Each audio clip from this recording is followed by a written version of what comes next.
आता जून लागायला आहे आणि मान्सून आता यावर्षी तुम्हाला एक सांगायचं झालं तर 22 मेला अंदमान बेटावर दस्तक देणार आहे. म्हणजे 22 मेला अंदमानवर आगमन होणार आहे म्हणून हा अंदाज लक्षात घ्यायचा. म्हणजे ही एक शेतकऱ्यासाठी चांगली बातमी. 22 मेला अंदमानात मान्सून येणार आहे. तिथून जवळपास महाराष्ट्राकडे यायला 20 दिवस लागते.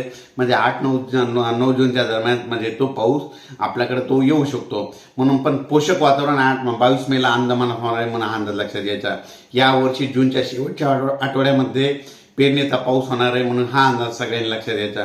म्हणजे यावर्षी जूनच्या शेवटच्या आठवड्यात पेरण्या होतील म्हणून ही देखील शेतकऱ्यासाठी चांगली बातमी आहे. जुलै महिन्यात जास्त पाऊस पडणार आहे, ऑगस्ट महिन्यात कमी पडणार आहे, सप्टेंबर ऑक्टोबरमध्ये जास्त पडणार आहे म्हणून हा अंदाज लक्षात द्यायचा.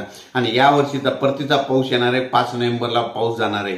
म्हणजे 5 नोव्हेंबरला परतीचा मान्सून निघून जाणार आहे. 5 नोव्हेंबरला जाणार आहे. म्हणजे हे द्राक्ष बागेसाठी